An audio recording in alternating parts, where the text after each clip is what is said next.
Welcome back to Admin Podcast number 7. What's up? 7.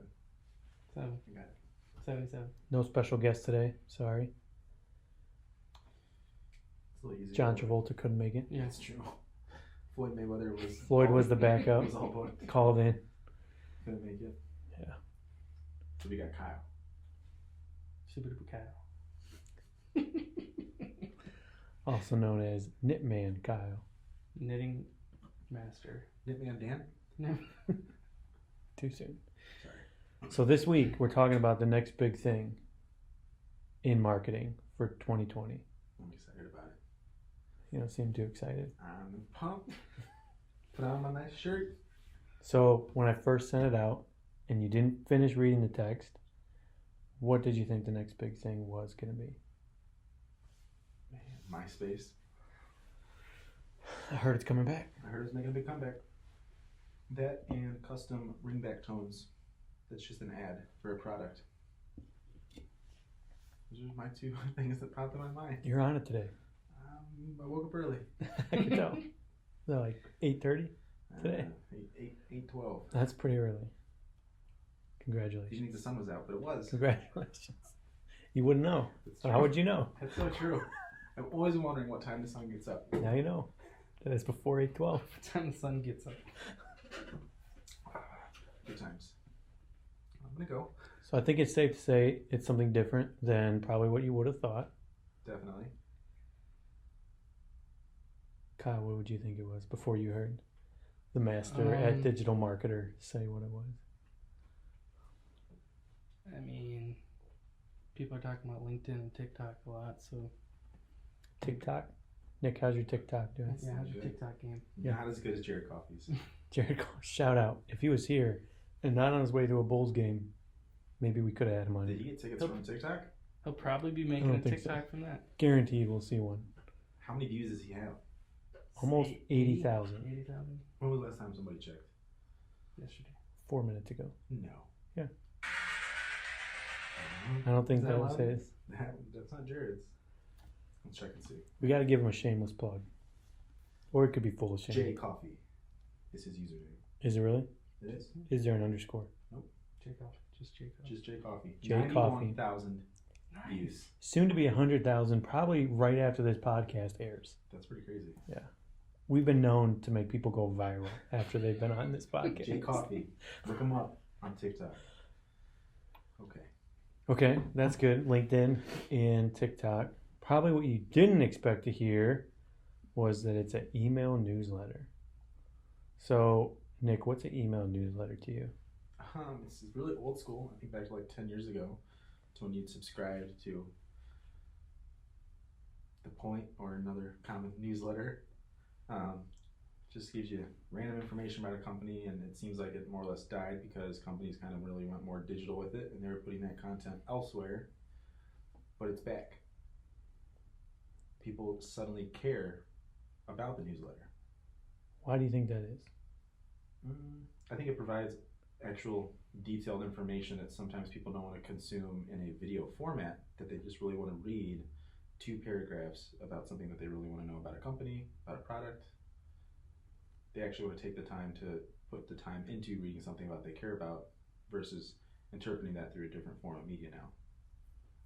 So, tell me a little bit about, or maybe what your guys' thoughts are on just email, period. And we have some clients that we do like mass email marketing for, but I do feel like, and you guys hit on it a little bit, that in maybe the last year or two, people really catching on to social media, that had a lot of the marketing hype behind it.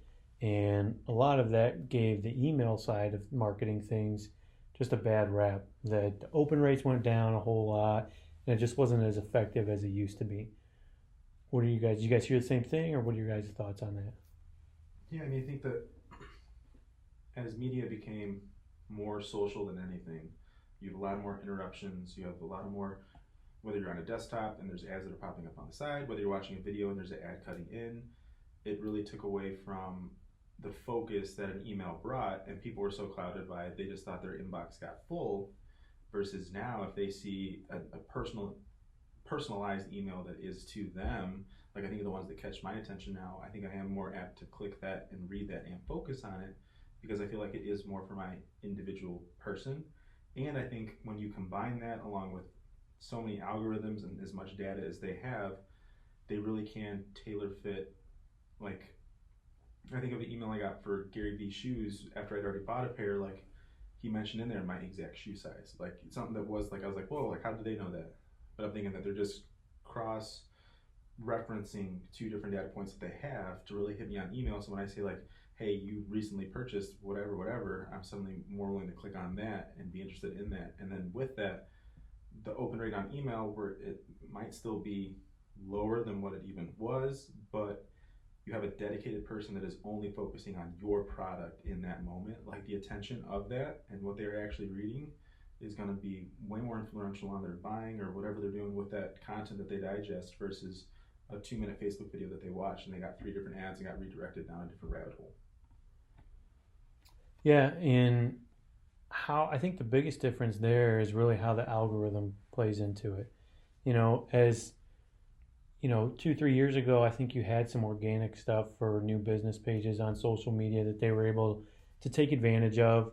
But then all of a sudden, that as more and more people adopted to the platforms and as more and more businesses adopted to them and started utilizing the marketing side of things, which Facebook has a massive ad side of it, that all of a sudden now you became subject to that algorithm. And ultimately, who is the algorithm there for? Consumer. It's there for the consumer, right? And it's not there for the business or who you are trying to get your message out there. It's for me as the consumer. So that algorithm is supposed to learn me as an individual and what I like, what I don't like, and only put that in front of me. So it's designed. Those platforms are designed to keep me on there and keep me scrolling forever with my interest there. How and why is that so different than now we're focusing on back to email? What's the biggest thing we could take away there? Well, first of all, an email has an end to it. When you're in an email, you're only in one email. You're focused on, like you said, focused on whoever that company or whoever emailed you. And also, like at this point, when you're on Facebook or Instagram, you're seeing so much stuff. It's Right. like an overload. Yeah. Your email is so much more calm. It's just like I'm scrolling, reading something. Yeah. That's it. And if you can really use the data that algorithm is able to pull about that person, like if you're trying to sell a TV, you can hit on something that they really care about. If you're trying to sell a pair of shoes, and you know that the algorithm is able to know that this person really cares about leather goods or that they really care about bright, flashy colors, like you can really individualize the product that you're putting in front of somebody. You really do have their full attention once again. And I think it's important that we mention, like, your email doesn't have an algorithm. Yeah. It doesn't filter out. I mean, yeah, you have spam and not spam, and that's it. So everything hits your inbox. So when you're doing an email campaign, and I think doing it effectively, which we'll get to here in a minute, and obviously what's in it is important, but you're straight to consumer at that point. You're not subject to what the algorithm thinks is important to that individual or not, based on their preferences, which may or may not be right. Who knows? Yeah, and almost taking the time to do that. Like, again, we're not saying we think e-newsletter is going to be huge for a lot of companies in a lot of different ways, but we are not saying that just to do it is going to work. But we're saying if you're going to take the time and start comparing your dollar per click for social by putting a video and your dollar per click by doing an email, maybe crafting that individual content, putting out an email form, you might have a higher conversion rate, you might have a higher new lead rate. Like, it's very, very interesting to look at, as now with algorithms and the way the ads work, like to really make it individualized to a person. Like, it is worth trying to figure out that statistical data of really trying to hit your consumers, your consistent customers, new leads. It's really cool to look at.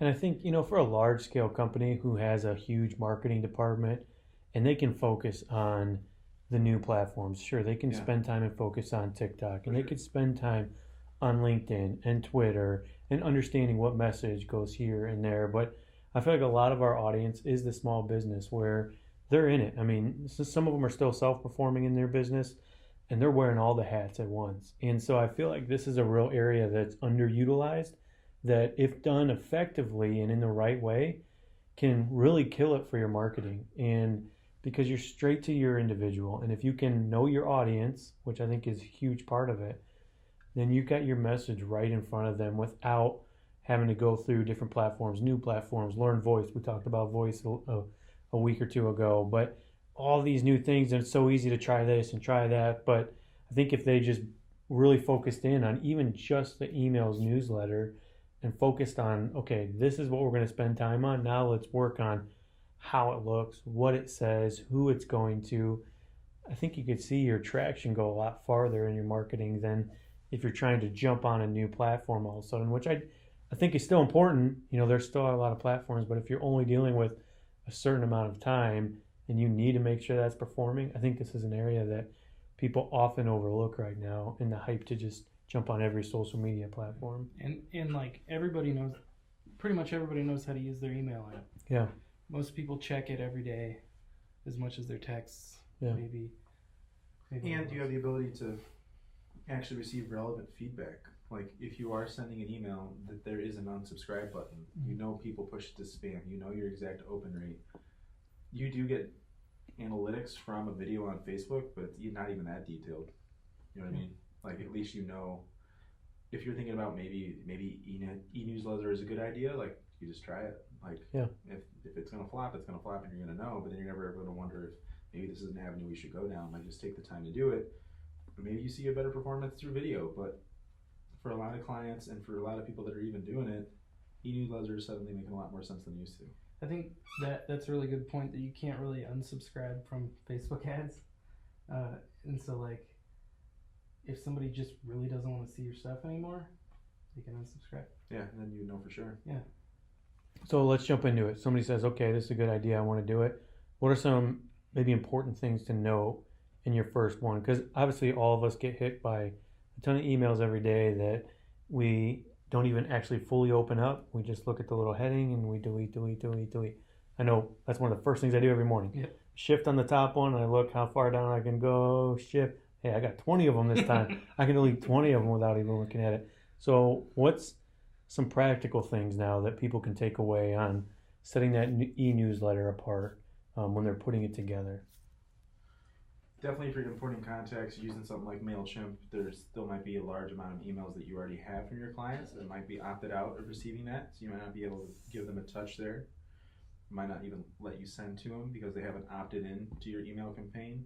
So thinking about that, maybe you do want to take the time to make a Facebook ad that has a sign up for your newsletter, or to sign up for more information via email. That way you can start capturing your audience that way to transition them over to a newsletter is definitely something to think about.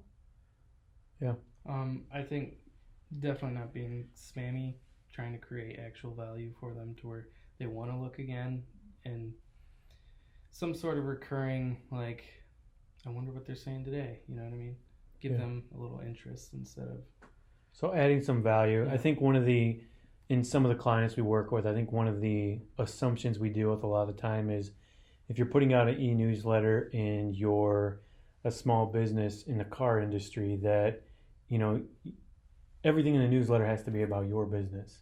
And I think that's an important thing to state, that that's not the case.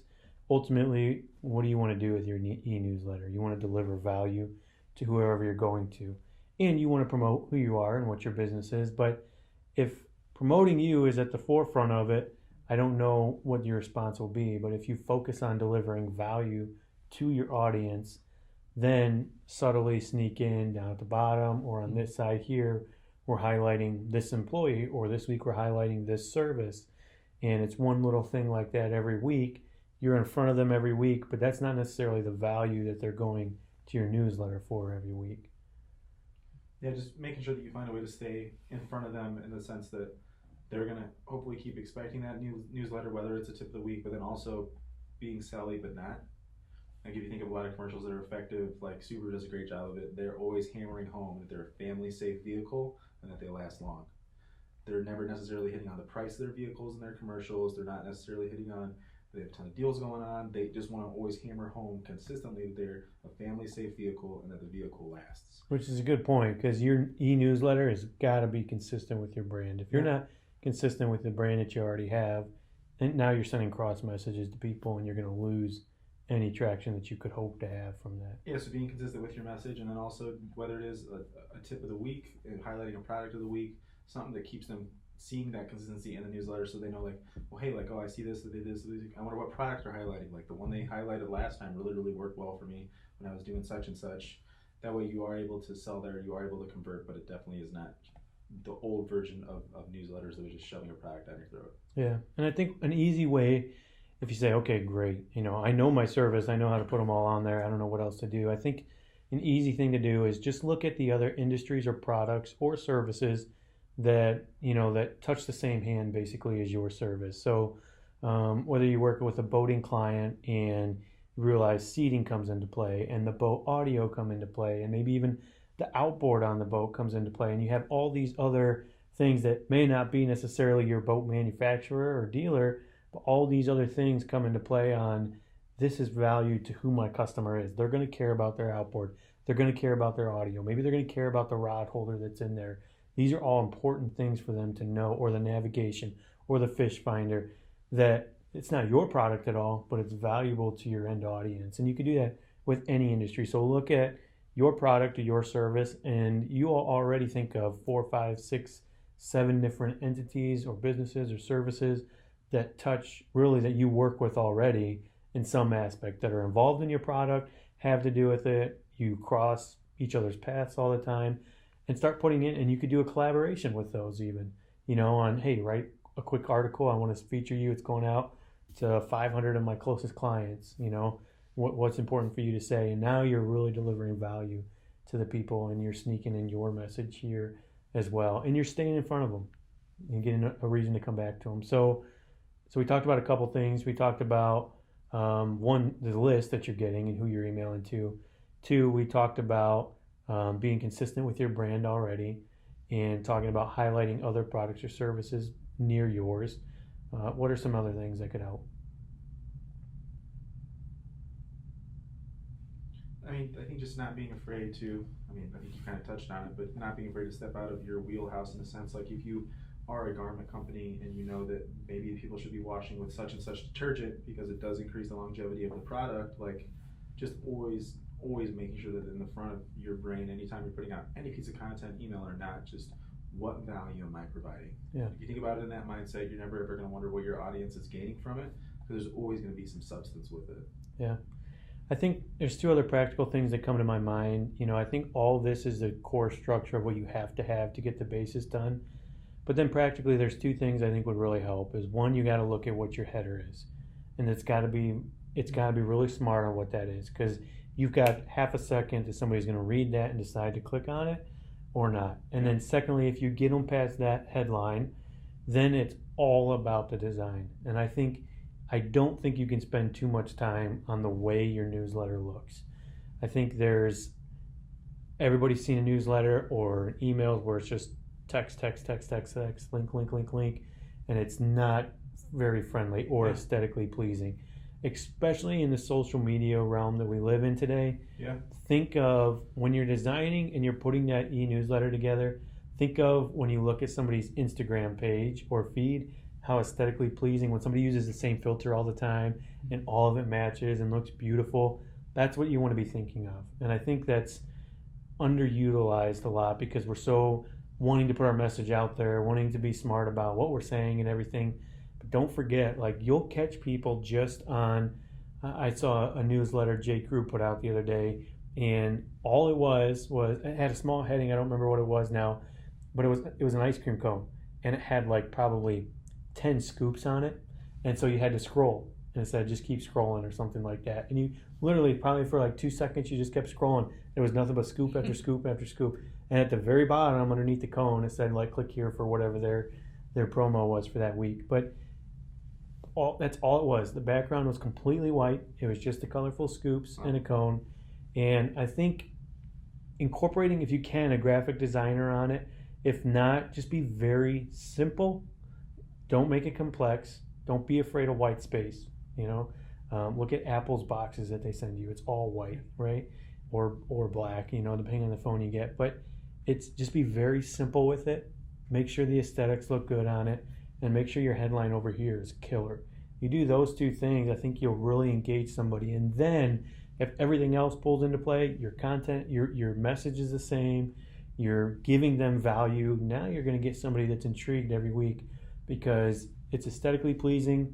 You know, there's actually a scientific thing that goes off in your brain when it looks good like that they're going to come back every time. Oh, hey, so-and-so sent me an email again. I got to see what it looks like. And they may have no clue what the message is or anything, but maybe the third or fourth time, then they're going to start reading it. But based on that. Yeah, that's good. Any other thoughts on the e-newsletter? The next big thing in social, I guess it's not social media, That's true. in marketing in 2020. What you got, Kyle?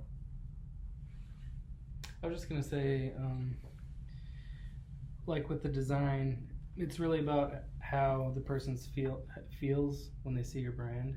And I mean, I know there's a couple ones I can think of where it's just the design really, it makes you feel a certain way while you're reading it. Yeah. And it's smart. Yeah. You know?